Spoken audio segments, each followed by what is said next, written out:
me, it was just trying to find people, especially when I moved here, find a group of girls that just accepted me or wanted to be around.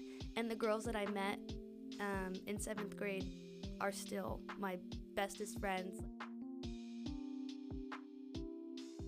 Welcome to the Thriving in the Middle podcast. Believe it or not, I chose to spend the rest of my life in middle school. I've been teaching for over 19 years, and my primary goal can be boiled down into one task: developing human potential. My 3 favorite educational words are autonomy, agency, and authenticity. There is nothing more authentic than hearing about the realities of middle and high school life directly from the students who have lived through it. Whether you're a parent looking for perspective, a teacher trying to better understand your students, or a student looking for some guidance, this podcast has something for everyone. The goal is to not only help you survive, but thrive during this complicated time of life. Let's do some digging. Ready? Let's thrive together. Today, we are joined by Sophia Shinka. Sophia is a current senior at GHS in the graduating class of 2025. I had the pleasure of having Sophia as a 7th grader in my ELA classroom just 5 short/long years ago.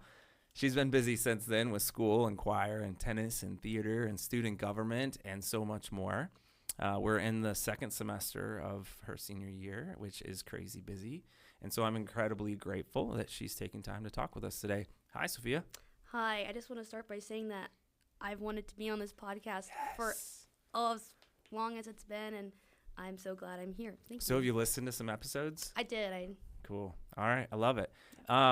We were talking before the show started, and we just names of people that like Audrey and people that you know that have been on the podcast too. And so, yeah, I love it. All right. So we're going to jump in my time machine. We're going to go back to 2019 where your Granville story starts. Is that correct? Yep. Okay, cool. So you transferred in as a 7th grader. Sixth. 7th. At the very end of 6th? Yes. All right, so you transferred in at the very end of 6th grade, and then I had you in my ELA classroom as a 7th grader.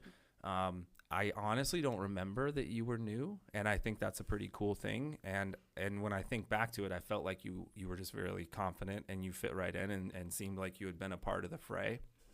And so Granville's a pretty small place and pretty tight-knit community, and so the fact that that's not a memory for me, I think says something. Like, that's pretty impressive that you kind of found your way and were moving and grooving pretty quick as you adjusted. Your dad has been in the military for 21 years. Is he still active, or? He retired in 2018, and that's what brought us to prompted the move. Cool. Well, thank him, and thank you for your service, Sophia's dad. So you're a little bit of an expert in flexibility because you have been moving somewhat, as his job would demand him to move around the country. You would have to move with, and I think a lot of our listeners, even if it's not from a move, sometimes just life requires you to join a different team or make different friends or adjust to different situations. And so because you've had some experience in that, I'm curious if you can give us some advice in navigating transitioning things in life, and how do you adjust from one thing to the next? Yes. So like what you were saying about how you didn't know that I was new, I think that's because I had the whole fake it till you make it mindset, and I still have that today. Is that a healthy? Is that a skill to flex, or do you look at that and go like, maybe I should be more honest with people around me, or is that like a survival good skill to have? Or I think it can be a little bit of both. It can kind of get dangerous if you create this like fake persona a little bit too much. But for me, it was just trying to find people, especially when I moved here, find a group of girls that just accepted me or wanted to be around. And the girls that I met in 7th grade are still my bestest friends. Like, I remember sitting in your classroom, and my table was me and 2 girls and 2 boys, and those 2 girls, they stuck with me throughout. We might have had a couple of lulls here and there, but I still have them. And so it's just about finding people that want to be with you, but then it's also understanding that sometimes it's okay if they don't want to be with you anymore, because you might not want to be with them anymore. And it's good to change. Change is good. That's what I learned from pretty young, getting up and packing all your stuff, throwing away things you don't need anymore, and moving. So yeah. So how did you know that those were the right people? Like, how did you know, like, what was the tell, or how do you navigate that? Well, It's just a good judge of character? Yeah, I think that's a good thing to start with. But also, the only thing I'm remembering right now is on the first day of school, looking around for a lunch table, and I found a group and that were sitting at a table, and I said, "Can I sit down with you guys?" Because they were in your class, and so I knew what they looked like. I knew their names a little bit. So then they said, "Yeah, sure, come on, sit down," and sat at that table all year. And then, well, COVID happened at the end of seventh grade. Boy. Man, yeah. So it's a whole nother obstacle thrown in your way. Yeah, and I don't want to glaze over that part because it's so simple, but it's so profound. Two things that you said. One is that you knew kind of their names a little bit, like you recognize them, how important names are. It always surprises me in middle school when these people who have been in class, and they're not new, they've been in class for a long time, and they still don't know someone's name, how important that is. And so, and then you were looking around and you put yourself out there. Like, it would be so, I don't want to say it's easy. It would just be understandable to go into that cafeteria and find a table by yourself, but you put yourself out. They could have said no or like done something mean. Shout out to those girls, kudos, that they were willing to like have you sit down there, but that you took that risk and made a friend because of it. That's pretty cool. And then the other thing you said was that change is a part of it, like it's a part of life and important. And in the minute, that might not feel like, it might feel like I don't want this thing to change, but that's a pretty mature thing to like understand already, that it's just going to happen, and sometimes you don't get to control it. You just have to go with it. Yeah. You agree? Cool. I like it. I'm curious, in doing my research, your mom had just mentioned that you just have a good relationship with your brother. Is your brother older? Yeah, he's 24. He's 24. Okay, so he's about 6 years. Yeah. I have an older sister that's almost the same, and I can say, sorry, Tara, that I'm throwing this out there for the world to hear, but we did not get along.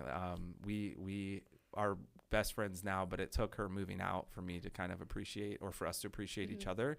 So I'm wondering, some sibling advice out there. What is it that enables you and your brother to get along? Because I don't think that's always the case. I think that typically happens later. Yeah. Well, when he was a senior in high school, I was in 5th grade, and we didn't get along then. And it took, like you said, it took him moving out in order for me to just realize that, I like having him at home. Yeah. And so he went to college, and I went into 6th grade at my old school. But having him is nice. Yeah. Having a friend at home is nice. And he's a good brother. He's a good human. He's a good human. Yeah, there's something about if you can get to your point and realize, like, it's a built-in friend. If you and even when you don't get along great with your siblings, you still have each other's back most of the time. And so what a gift that is, to kind of have this built-in friend as you were moving around and having to sort of relocate and redefine and reimagine your life, that you have that to kind of fall back on. That's pretty special. All right, so we're going to get into some trauma here from your 4th grade year. I say that tongue-in-cheek because before this, you were like, I can't believe my mom kind of told you about some of these things. Like, they were so sad in the moment. But in talking with your mom, she had mentioned that you tried out for honors choir in 4th grade. Was this affiliated with school, or was it like a separate kind of thing? Or I can't really remember. I think it was like a choir that took kids from my school and like another school, and so you got to like sing like a couple songs with them. Yep. I wanted to try out, and it didn't go well. Didn't go well. But what your mom said afterwards is it's so spot on. It's so simple, but I think we all need to hear that sometimes. And she's like, just because you're not in that honors choir doesn't mean you can't sing. Yeah. And you could apply that to just about everything in life. If you love it, like, just because you're not in that thing doesn't mean you can't go do that thing. And then she also mentioned that so important to say, you didn't make that, but you continued to sing, and you still love to sing, and you've actually progressed and followed that, and later we'll get into maybe even that it's going to be a part of your later life and career. But you also tried out for the middle school basketball team, and this was in 7th grade. And I'm just picturing, it makes me so sad, especially knowing now, like, you had just moved in here and you're trying to make friends. And so you put yourself out there again for the 7th grade basketball team, but they didn't accept you. They cut you, right? So you kind of continued down the path of singing, but the basketball moment was like, okay, basketball's not it. And I'm wondering, what is it about the two different situations that you knew basketball was something that you were going to pivot on and go somewhere else, but singing, you were like, I'm going to double down and keep going? Well, when I was in 7th grade, I signed up for choir. And so that was a class that I had, while basketball was just an extracurricular I was going to try out. Luckily, when I moved here, Ms. Z, she also moved here. Shout out Mrs. Z. Shout out Ms. Z. Yeah. Ms. Zelenak back then, but Ms. Smith now. Smith now, yep. And so she was from the same area that I was, near Washington, D.C., and she kind of made it a connection between us. So I really gained her trust early on. But I didn't gain the trust of basketball. Yeah. And so with choir, I found that the environment there was a lot nurturing. It was a lot more nurturing than the basketball thing was. That was only a week long, but choir, that was a class, so I had to go back to that. And being in that choir with those girls, I'm still with them, a senior in high school now. And we all, really kind of, banded together, and we knew that we were good together. And that's not saying with that basketball team. Sure. They're great. Yeah. But I just didn't fit in.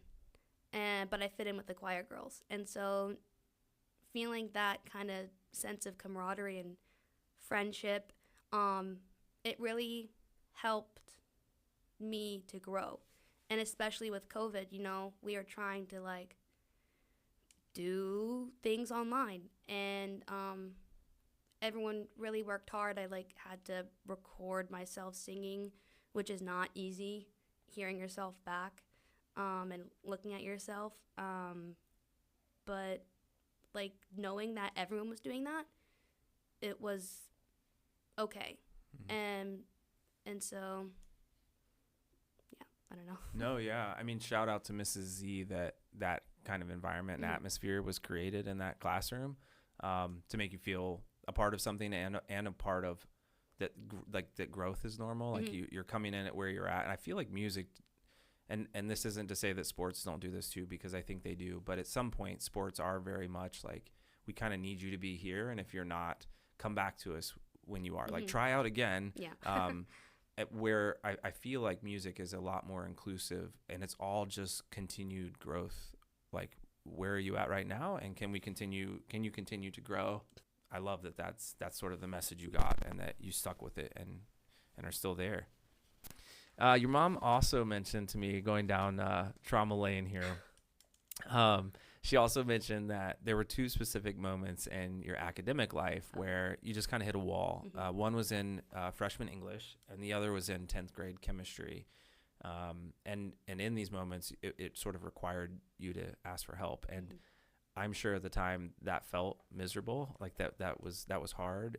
But as a teacher, I'm like, yes, you finally hit that plateau, and it's this is so cheap. I'm like, you're going to learn something. This is magical. Whereas a student, and I know this as an adult, when I hit these moments, it doesn't feel magical.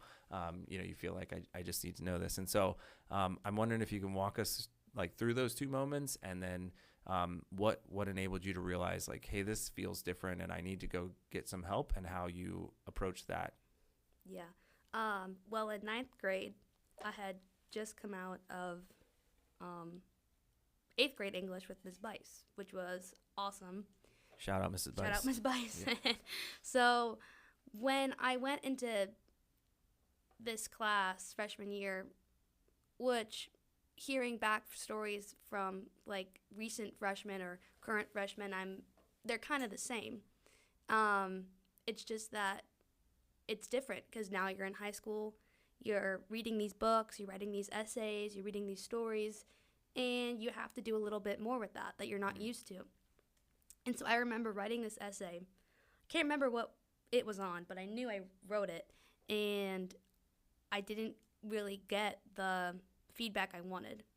And I looked at it and I was like, oh, okay, this has never happened before. And also it was coming out of COVID, and so we had been kind of catered to because there wasn't really anything you can do. You're online or you're in a school with the mask on. Yeah, even, I mean, the writing that we asked people to do looked very different in that environment. Yeah.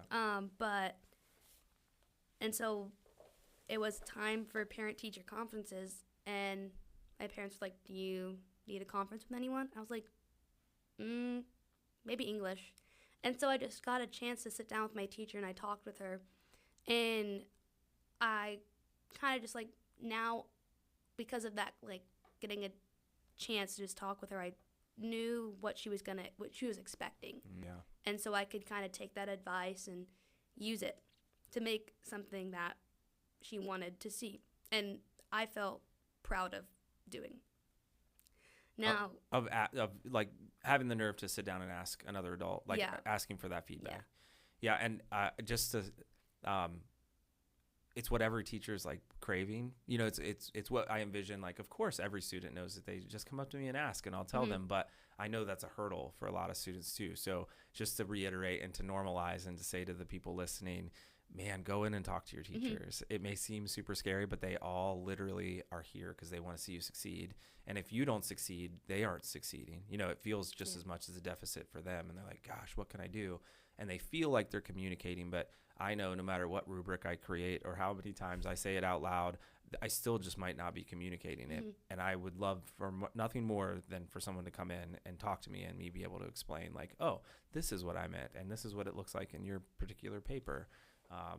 And then I love that you know that to carry on to college, because I found the same thing to be true there, that if I would go into my professor's office hours, they would move mountains to try to help me. Yeah. But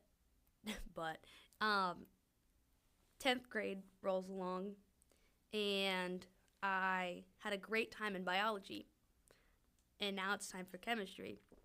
And on the first day of school, we opened our notebooks and we started with the lab, and I knew right away, oh no, I'm not smart.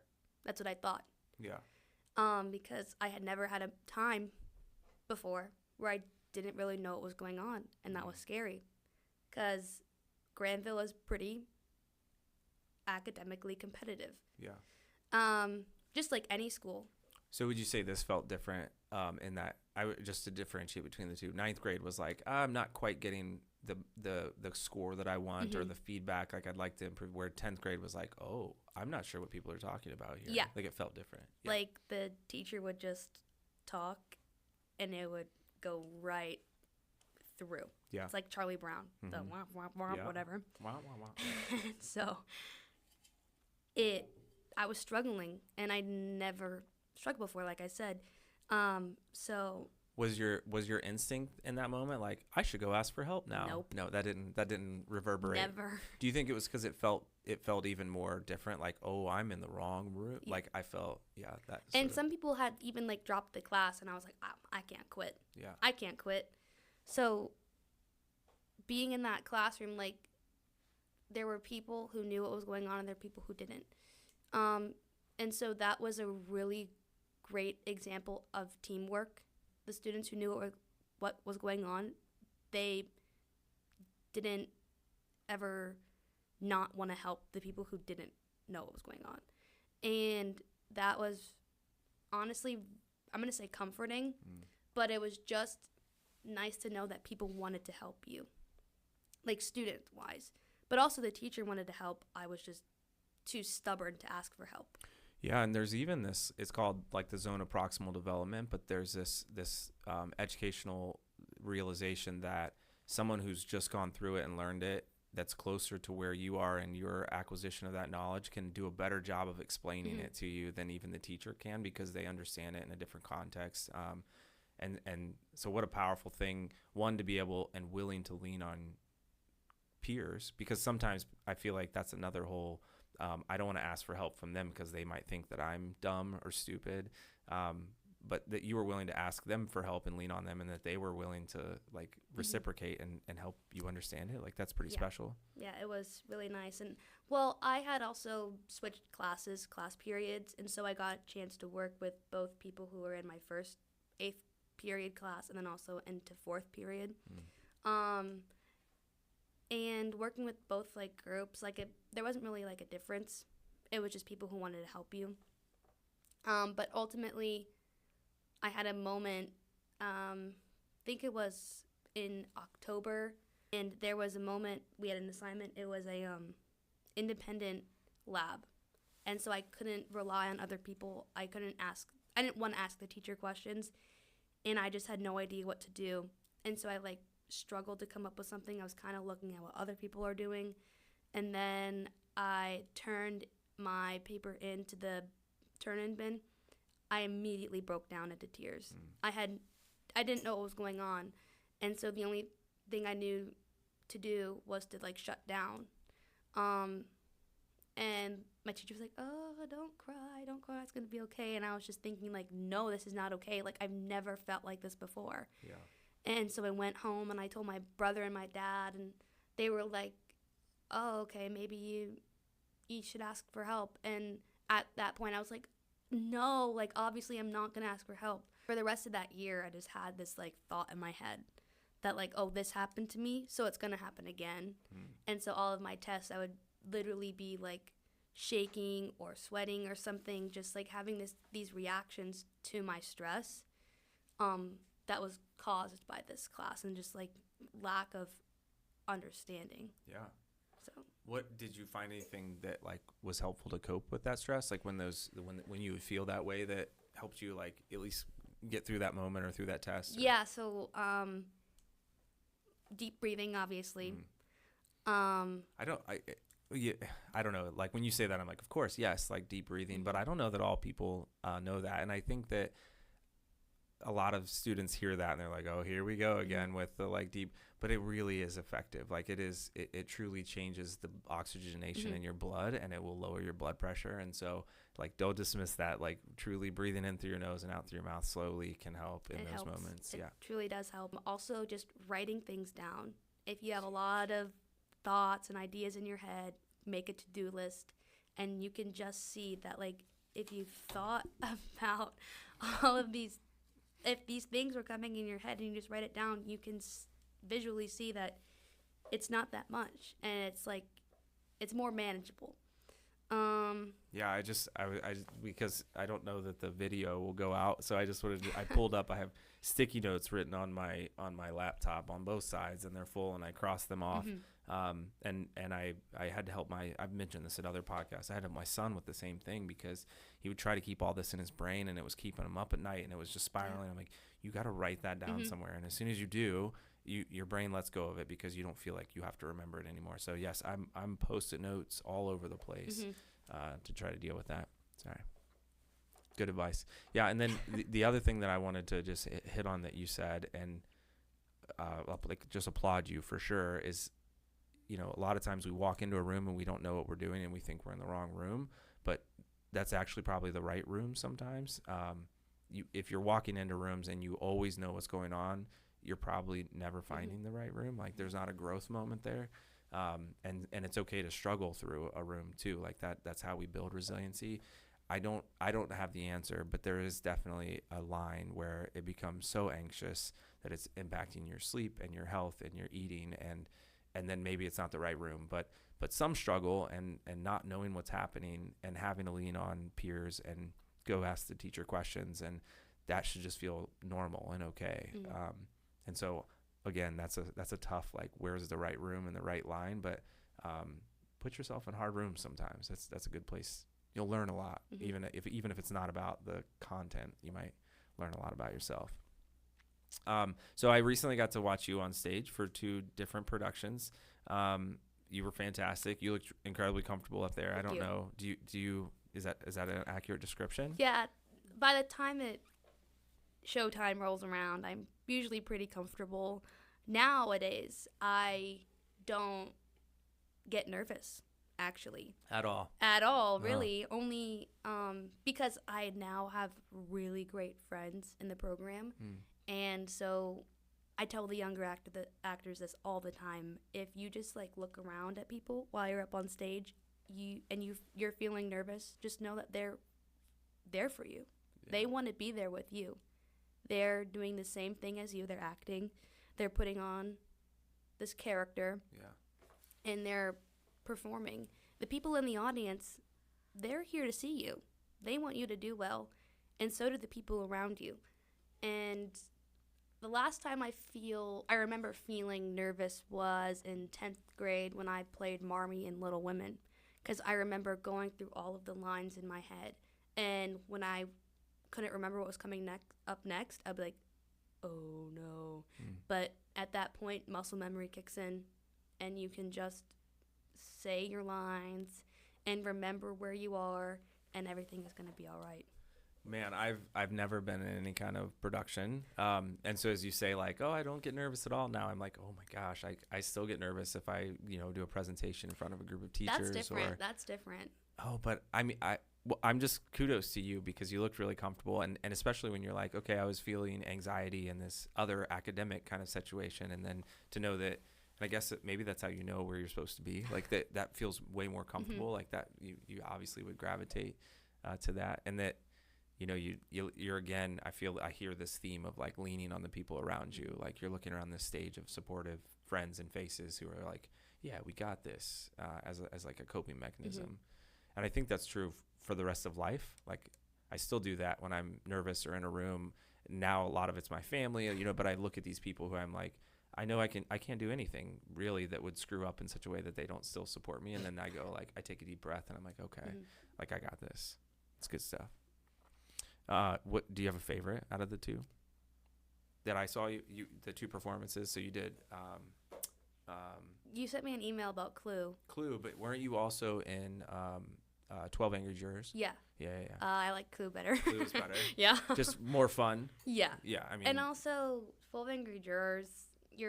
There's just 12 of you on stage all the time. But yeah, there's no break in 12 Angry Jurors. You're just on stage all the time. Yeah.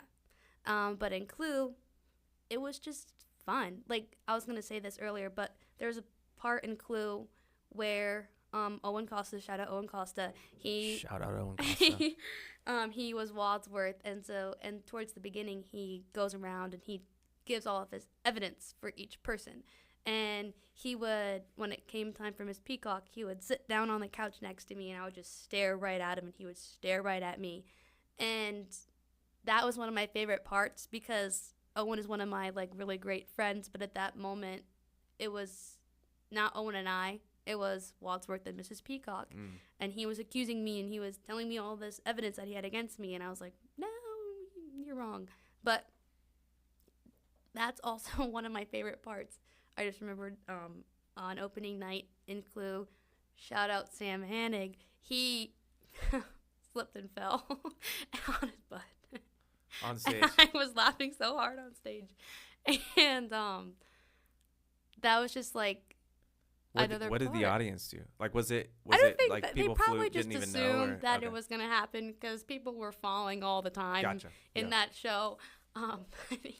So someone spits out a drink at the beginning, and I guess it didn't get wiped up. And so he walks out of the door, and then he slips and he falls right down. And I watched it, and then I was laughing, but then I kept replaying it in my head, and so I kept laughing for longer than I needed to. But that's part of the reason why that one was my favorite. Shout out Sam Hannig. We're going to have to get him. He's a junior, right? Yeah, he's a junior. Yeah, be coming for you next year, Sam. I pose this question about, is there something about theater that enables you, because you're taking on the persona of another person, do you feel like that flexes like an empathy muscle? Like, do you feel like that shapes your ability to imagine what other people might feel like in a profound way at all? That's a really great question. I don't know the answer because I've never tried to be someone else on stage like that. But I've never thought about that, but it kind of does make sense because you have to really think about where this person came from. Like when you're learning about the character, you have to think about where they came from. You have to think about how they talk to people. You have to think about even what they look like and how that might affect them or something. How it might affect them. That's true. Or even like how you would have to think, how would they react in this moment based on their background, different than your natural reaction. That was something that was really important for 12 Angry Jurors, because the show is about a bunch of jurors who have to listen to this case about this boy who is accused of killing a woman in Chicago, but it's during the 1950s, and so each person had their own prejudices. They had their own thoughts about the boy. They had their own thoughts about the world around them, and so you had to think about how your character would go about a situation like that. But I never thought about how it could teach empathy, but I would hope it does. Yeah, I would think, that's if everybody could walk around a little more thinking about why is that person reacting the way that they are based on the context within which they've grown up or they've experienced things. Not that we need to think the way that they do, but to be able to better understand people and where they come from, there might be a lot more like tolerance and getting along. And so I don't know, I see that when I think about acting and taking on, especially when you see people who take like these roles and they become that person, like they won't even jump out of it. Method acting. I feel like they have this deeper sense of empathy. We could all flex that a little bit more probably. All right. Before you know it, we were talking about, I kind of asked what your second semester looked like, and is it, pretty stressful, and you said, yep. You're like, I'm in all the things, and classes are so busy, but you're going to be graduating, and you're going to be heading off to college. In prep of that, you worked with a company called Estrella, right? Estrella, thank you. I'm putting the for my Spanish background there. And they're like a college consulting group. Actually, one of our high school counselors now works for them. I was wondering, like, what's that look like? Like, it sounds really interesting. Like, what does that sort of relationship look like? And how did that, if it did, influence ultimately where you decided to go to college? And then we can get into maybe that a little bit too. Yeah. So I learned about Estrella through Audrey Stankunis and her. Shout out Audrey Stankunis. I think she was not the first, but maybe one of the first early episodes. And she's at Stanford right now. Yale. Right? Yale. Thank you. Yeah, that's impressive. Like not a bad college. But I learned about it through her because she went through it. And it's what it sounds like. It's a college consulting group. So you go in with like an initial meet with one of the people, and they get to know you a little bit. They get to know a little bit more about your strengths and weaknesses, what you like, what you think you want to major in, where you think you want to go, and then they will match you with a consultant. Do you feel like you knew the answers to those questions, or was part of that conversation digging into like that passion in that direction? When my parents first met with like the initial person, that's when I thought I wanted to major in something else, marine biology. Okay. And I did the complete 180, and I decided on like music and communications, but what? Oh, hold on. We gotta dig into that though. That's a big switch. Yeah. And so was marine biology course oriented? Like, do you feel like you had a class and a experience that made you want to go that way, or? No. Okay. I just really liked being outside, and especially at the beach. Yeah. And so, and I liked fish. I like to fish with my dad and my brother. And I always thought that just like the ocean was super interesting because we don't know most of it. I was not going to be the one going down there and searching, but I just liked the thought of learning about it. But eventually, So what was the switch? Like what? unfortunately, due to chemistry, I realized that I didn't really know that much about like science related things, and that's okay. Yeah. Not everyone is going to be like a science and math smart person.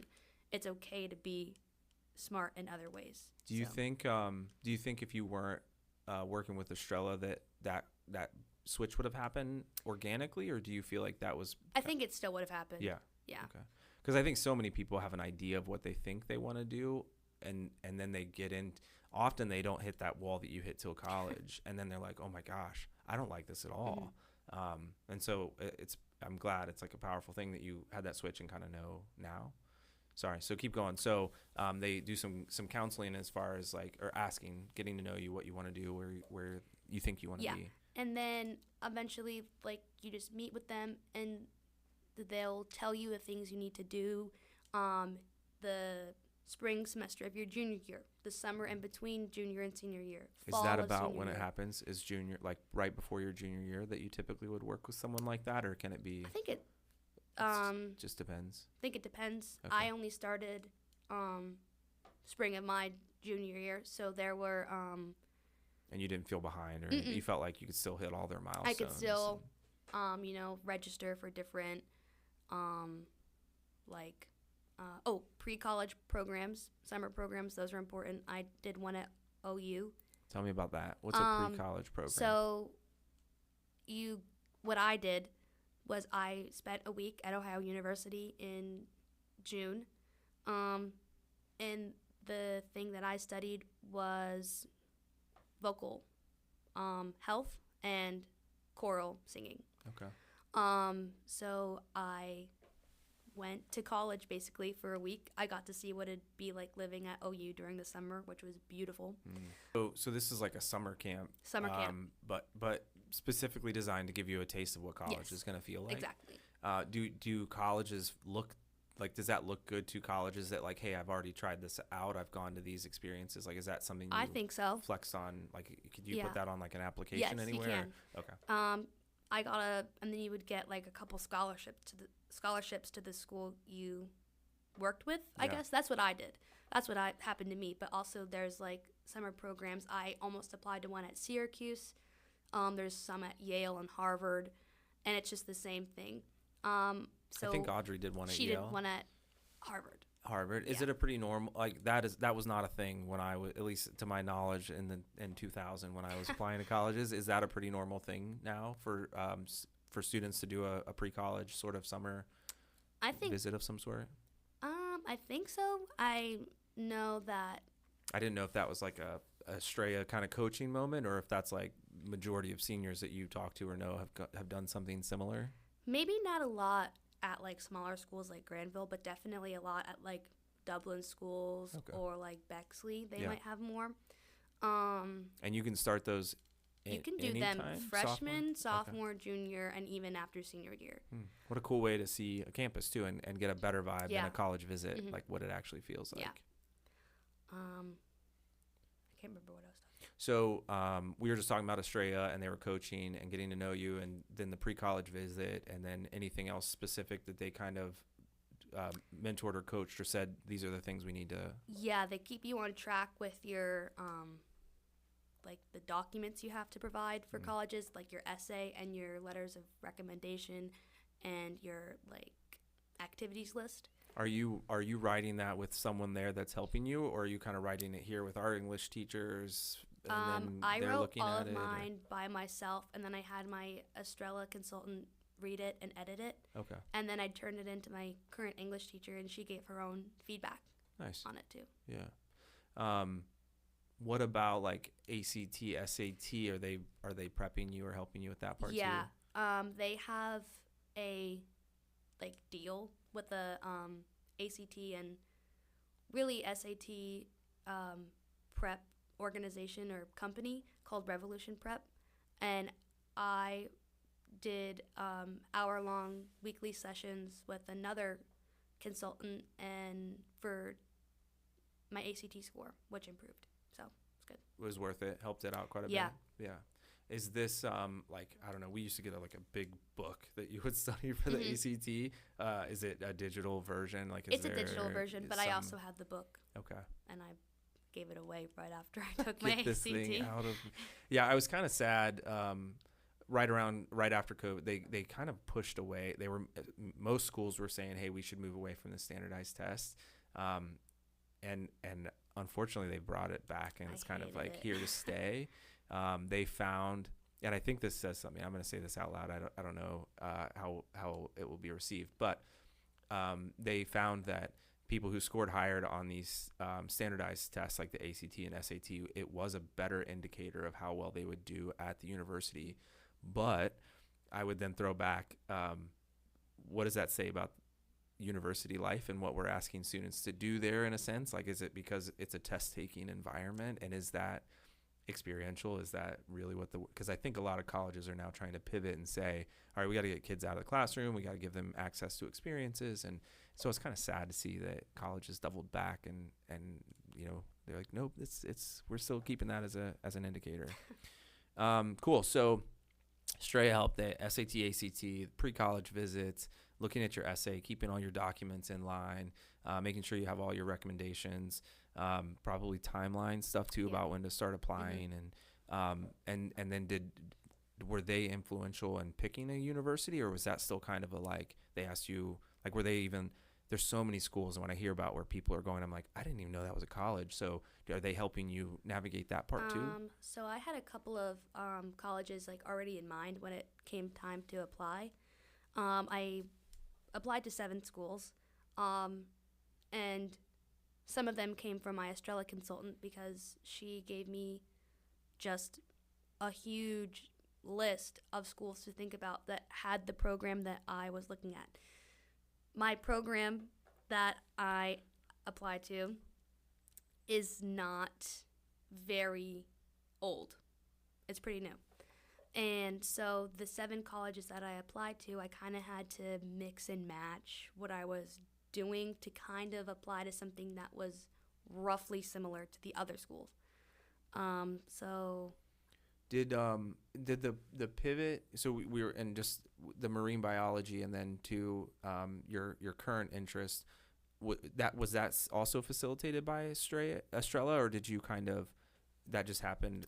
That was all out of me. Interest. Okay. That was just because I thought I would have a much more comfortable time in college working with music and business and really just media than I would with science and math and stuff. I almost I mention this almost every podcast, but I intentionally do it because I think it's so important. The concept of ikigai, have you ever heard of this? Mm-mm. So it's a Japanese term, and it's a Venn diagram, and it's and when I say this out loud, I'm like, of course you're going into what you like. That's the perfect thing. That's exactly where you should be headed.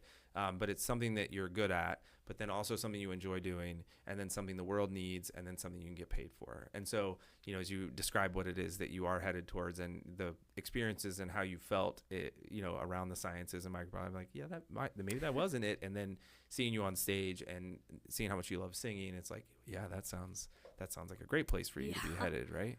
And that's something I thought about when I was deciding and picking and choosing what I wanted to major in. Tell us about Belmont. What kind of, where's that at? What school is it? Belmont University is in Nashville, Tennessee. It is a Christian. Are you going to be playing country music at a honky tonk? Yeah. Yeah. It is a Christian school, but that wasn't really important to me. It was the only thing that was really important to me was their music business program. So they have a college, the Mike Curb College of Music Business, and inside there are 5 different programs that they have, and so I will be majoring in 2 of them, the music business program and then also the Media and Entertainment Industries program. So is it a double major? It Yes. would be considered. Okay. It would be considered a double major, but all of my classes will be in this one building, so Yeah. it's not that. And some might difficult. I would assume, because they're like they sound cousinish of each other, that some classes might check boxes for both of those majors. I would hope so. I don't know. And do you know direction wise where you're headed, or you're like, I'm not sure yet, but these two things are definitely gonna give me a jumping spot to jump somewhere? Like my what, job? Yeah, what you would envision your life like outside of college?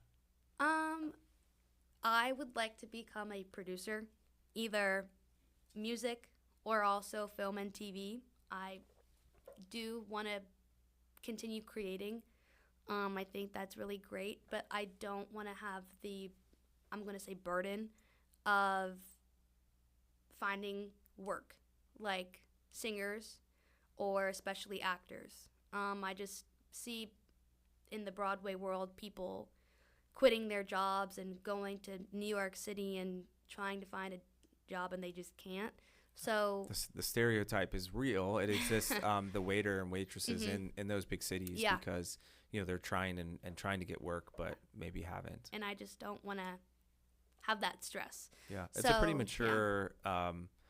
To be tangentially related to something that you love is almost just as good as, like, okay, maybe you do become an actor or singer. Like, if those things unravel the way that they're supposed to or intended, that's awesome. But if not, I'm gonna have these skill sets to where I get to work in that industry, even if I'm not.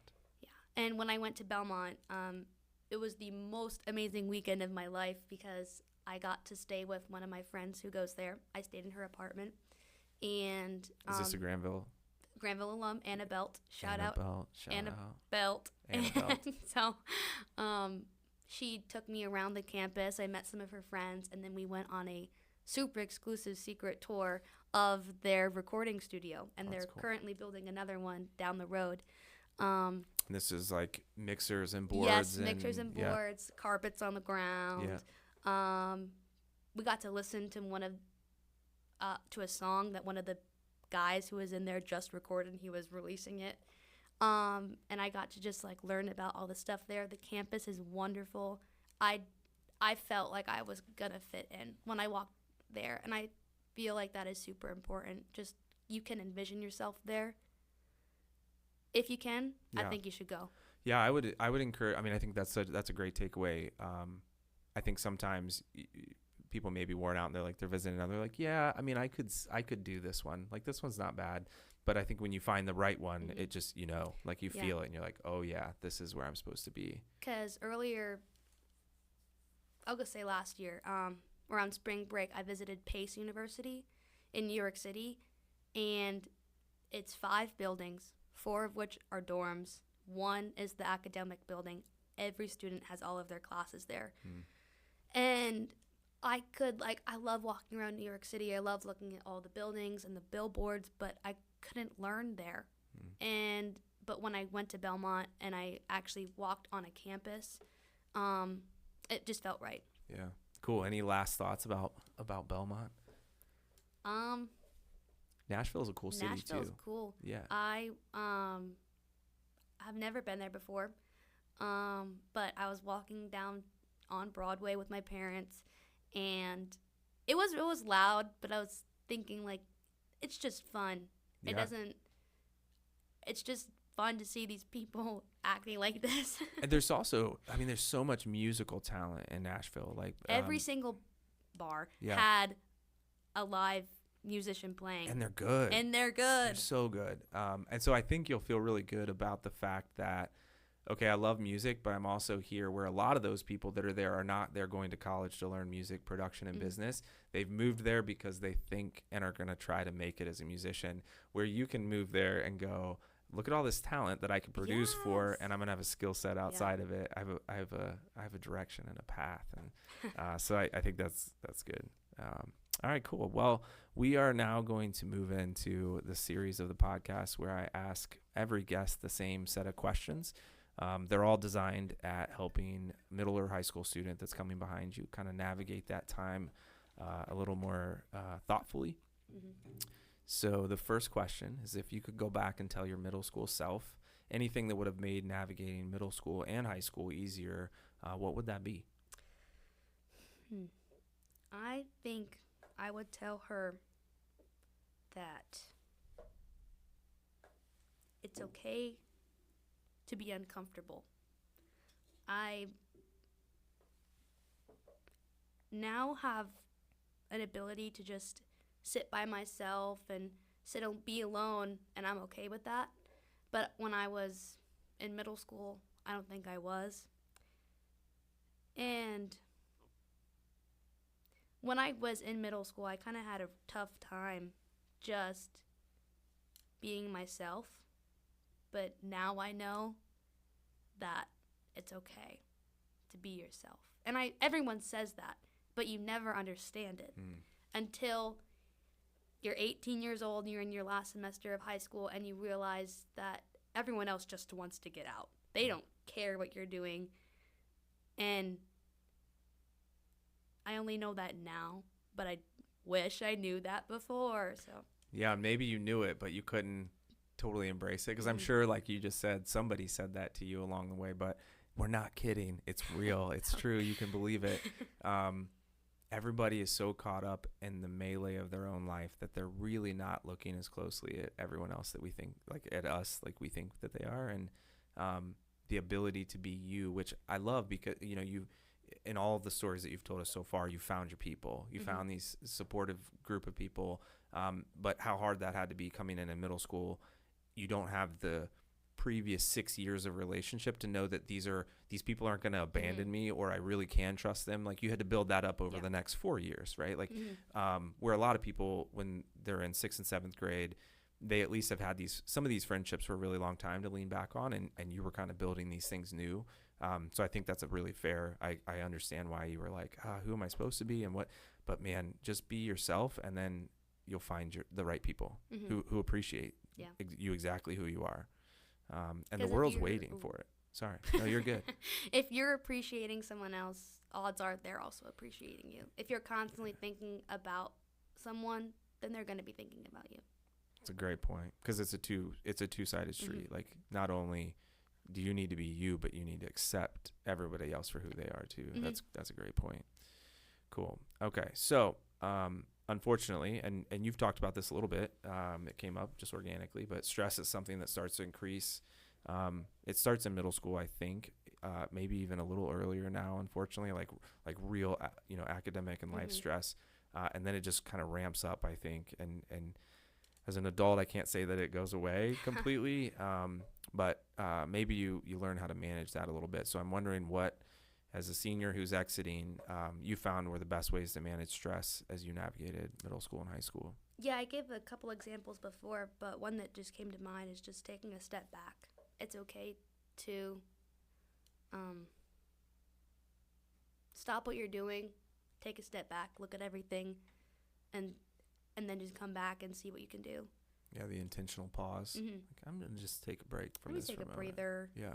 And then I'll look at this again. Yeah, and even in your moments where, the test that you were taking that caused that, severe anxiety, even those moments, being able to step back and then come back to it the next day and realize that, like, okay, I'm going to be able to navigate this, and it's going to be okay.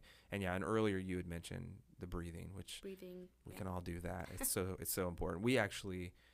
We don't belly breathe as a human. We're designed to do that, like actually open up our diaphragm. But because everything is so fast paced, even our breathing is different. And it's really shallow. Rarely do we feel our diaphragm actually fill up. And it's important because, again, that's how it oxygenates your blood and lowers your blood pressure and all these other good benefits. So taking a pause and breathe. I like it.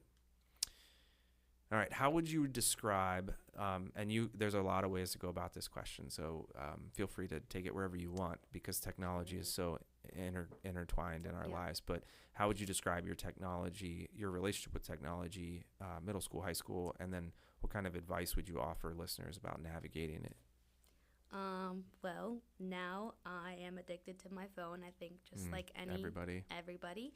That started in middle school, and I think it became a reliance during COVID, because what are you supposed to do when you're, how old was I, 13 and 14 years old? You just will be on your phone. Yeah, it was an outlet. I mean, it was a resource then, right? I would go on like bike rides and walks with my brother, but that only lasted a couple of hours, and then you watch TV, you try to do other things to fill your day, but eventually you're going to be laying down and just scrolling on your phone, and that's something that Can I ask, throughout. Is it social media? Is it like shorts? Is it YouTube? Is it like what is your It's TikTok. Rest in peace, TikTok. Yeah. Is it going away, you think? I think so. Yeah, I don't think. We'll see. So TikTok is demanding your attention. Yeah. Which, I mean, I think we can. I just read this book, and it's all over the place. Which, some of my students like rolling their eyes because their parents are reading it. It's called The Anxious Generation. They did a book study, which it's a sort of attacking cell phone. It's equating correlation causation, but the cell phone being released and then anxiety and depression. But I also think they're ignoring a lot of other things like video games and travel sports and all these other, like there's just so many things now that draw away from people's their attention. Anyway, so back to you and your phone, and you're saying like you're pretty addicted to it. I'm pretty addicted to it. And as much as I say, oh, I wish I wasn't, I have everything in my power to just get off my phone and do something else. And that's something I will do.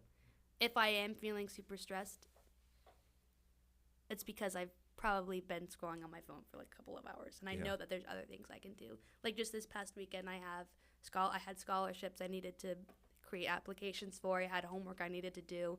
But I was just sitting there on my phone, and I was feeling anxious, thinking about everything I had to do. And then I just put my phone down, took a breath, and then went back and did what I had to do. Do you find the Chromebook or laptop the same distraction, like other tabs and things, or are you pretty able to like focus in and work?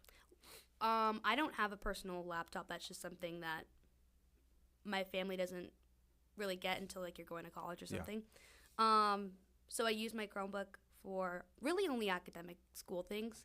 But yeah, like what you're saying about the tabs, like sometimes you just see all of the tabs and you don't know which one you're working on. You're just trying to get stuff done, but you don't know where to go. And then like just the relief you have once you finish something and you can just close the tab and shut the computer and go about your day. But because I'll find that too, where I got on to do a specific thing, and then I'm like, I see it and I'm like, oh, I forgot to do that, and I forgot to do that, and then the hour went by and I hadn't done the original thing that I sat down to do. So what kind of advice as far as how do you and maybe you don't know yet, like I'm not sure, but how do you navigate the phone and make that as healthy or as productive as possible? Even the whole like pockets, we have it in high school. I'm sure we have it in the middle school, where you put your phones in your pockets. Are they pretty is it like everyone puts their phones in the pockets, or do people leave them in their pocket and don't put them in the... I only had to do it sophomore year in my chemistry class. My teacher made us put our phones in the pocket, and you would get graded on it. Okay. You never knew when you were going to get graded on. She would just take a picture and see which phone was missing, and you just wouldn't get those points. So the assumption is everyone has a phone then as well? Yeah. It's pretty much at that age. But I don't know. I do believe that phones and like social media does distract us, obviously. And I think it's very crucial in these developmental years that it's important to know what your phone can do to you. But then also there's the aspect of peer pressure, because I got my phone in 6th grade, and was that a good age? Too soon? Like what I think what's it your was. Thoughts? I think it was good. There was one time. This was before I got my phone. I had my iPod, and you can't call on your iPod. You can text and you can FaceTime, but you can only do that if you have service, right? Right. So my dad told me at the beginning of the day, he dropped me off. He said, I will pick you up in the car if it's raining. But I just heard, I will pick you up in the car. And so people were getting on the buses. All of the buses left. And it's not raining. It's sunny outside. And so I was sitting there and I was like, where's my dad? And then some guy, like a teacher came up and he was like, oh, do you have a ride home? I was like, Yeah, sure. Yeah. Dad's coming. And I was trying to text my dad, but it wasn't going through. And I was like, okay. So then I walked a mile home on the super busy road. Yeah. And then I got home. My dad wasn't there. Guess where he was? At my bus stop. Waiting for me. And so that was like the one part where I was like, oh, the lack of communication really like. Did you plan that so that they would buy you a phone? It was all strategic. No, yeah. You're like, Dad, we can't communicate. I need a phone. But I think that at that age, like 6th grade, kids are starting to hang out with their friends. They want to go out, especially here in Granville. People will walk from the school and go into town or whatever. But you get like the two sides of the story. You get the two sides of the argument. It's good for kids to have an outlet to reach out for communication, but then there's also all of like the dopamine, social media, and there needs to be a balance. The brain science. That's my advice. Is just Did you have any rules about it? Like it can't be in your room, or it can't sleep. You can't be in your room when you're sleeping. Or I can't remember. Oh, in my old house in Maryland, we had a pantry, a butler's pantry, so I would charge my phone there. And then when I moved into my new house in Ohio, the phone would be charged in the bathroom, and I had that up until I think last year, because my parents would come and wake me up. Yeah. But then they stopped waking me up, and I had to use the alarm. We gotta stop waking you up. So then now it's in my room. Well, at some point you gotta pull those guardrails away too, because you're an adult now. You're gonna go out and I think that's. How did you feel about it at the time? Were you like, this is a good idea? I understood. I got it. That's great. Could imagine some listeners out there being annoyed by some of these guardrails, but man, they really are there. Just again, brain science, prefrontal cortex. Nothing against any of you, but literally, you're not able to make as good of decisions impromptu because your brain hasn't fully developed, and it won't until you're like 28 or something. And so, if you're listening and you're upset because some of those things are in place, and you're like, I'm annoyed by this, it probably really is for the best. Yeah. You'll end up better off in the long run. Do you differentiate, like when you think about relationship with technology, it's mostly the phone, more than the Chromebook? It's just more of a tool for school? Yeah. I'm just curious. This is what's email like at the high school? Like, do you guys use email? I think I'm one of the only ones that checks it. I think but so I'm also too. An anxious person, so I'm always checking Outlook and then also my personal email. But I know people don't. Yeah. So is the mode of communication up there more in the Schoology Messenger? Yeah. Like if you're talking with teachers, I find that so interesting because I think the world still communicates via email. And so, I mean, there's Slack and there's some like inter office things, but I've struggled to get people to respond to emails when I'm reaching out to high schoolers. I'm like, what's happening? Yeah. Like, are people not? Is it me? Mail used to be so cool back in the old days. The You've Got Mail movie. Have you heard that? I heard about that. But it was this AOL. It'd be like, you've got mail. I'd be like, ooh, I got mail. And now I feel like mail's turned into work. Like it's, if I've got mail, if somebody wants something or needs something, email wise. That's interesting. Yeah, it used to be exciting, and now not so much. All right, so last question. It's just an opportunity. Is there anything that you would tell a middle school or high schooler listening that they should do now to make them better prepared for when they're sitting in your seat, second semester, senior year, looking at their future and getting ready to head to college? Try new things. Take it from me, it might not go well, but you now have those memories and you now have that knowledge to try new things. If I didn't audition for my first show at Granville, I would not be here now. This is my 11th. I'm going into my 11th.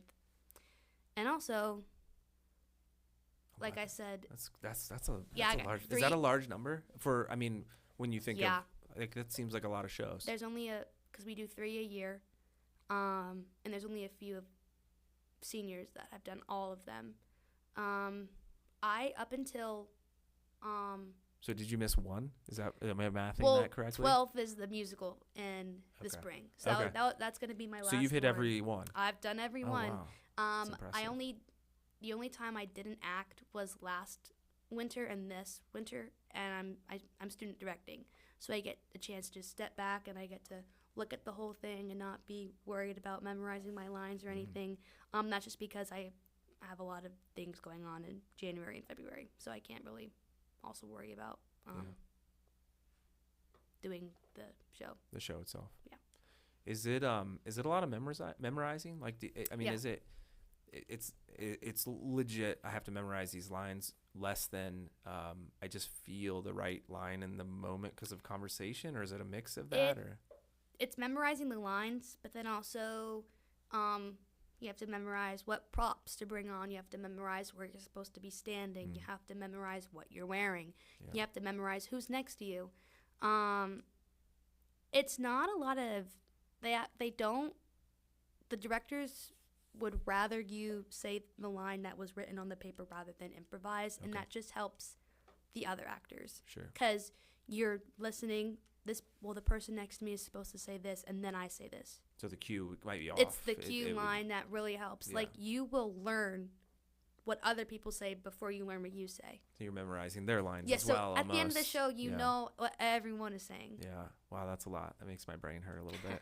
And just to bring it back to your last words of wisdom there, which are profound and important, try new things. Try lots of things. Fail at things, and be okay with that. Those failures send you off in the other directions, right? So shout out to that 7th grade basketball coach. Two of them. That basketball coaches who cut you from the team and sent you off musically down the path to double down on those things that felt right and felt like your home and where you belonged. Everybody should go find those rooms and get into them and be challenged. So, well, thank you so much, Sophia, for coming in and talking to us. I appreciate the journey you've been on that gave you the perspective to talk and share. And I'm excited for your second semester and for the journey you're about to go on at Belmont. And I hope you take your voice out there and keep singing and use it to produce and to change the world. Thank you. You're so welcome. As always, thank you to my guests for taking time to sit down and share their experience with us. A shout out to Augie Husto for creating the original audio used in this episode. Another shout out to all my listeners. In a content-rich world, I am humbled by those who take the time to hear the reflection, introspection, and advice offered inside these recordings. I truly believe this podcast has made me a better teacher, father, and overall human being. I hope you find that to be true as well. Until next time, be kind, be grateful, be you.